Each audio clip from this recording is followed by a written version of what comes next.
24 Nisanê ji bo civata Ermeniyan gelek giring e, rojeke gelek giring e ji ber ku wekî destpêka Komkujiya li dijî Ermenîyan tê qebul kirin. 1964 li paytexta Erivanê anku li vê derê ji bo bîranîna Komkujiya li dijî Ermeniyan ev dere hatiye avakirin wek dibînin di nava wê da agirek heye û derdorê wê kulîlîk hene. Her sal Ermenîn li seranserê cîhanê tên li vê derê qurbanîyan xwe bîr tînin û ji bo wan dua dikin. Zarokên Ermenîstanê jî hatine vê derê ji bo wan dua dikin. û her wiha li seranserê cîhanê jî gelek kes ji bo bîranîna Komkujiya li dijî Ermenîyan bîr tînin. û îro jî çend kes sên biyanê hatibûn vê derê me li gel wan jî hevpeyvîn kir. Niha jî em guhdariya wan bikin.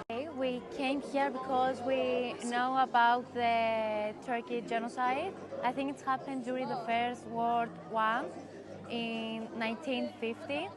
And it was about from the Ottoman Armenians, something like this. And I think 1.5 million Armenians were killed. And we feel them. Yes, we are feeling sad.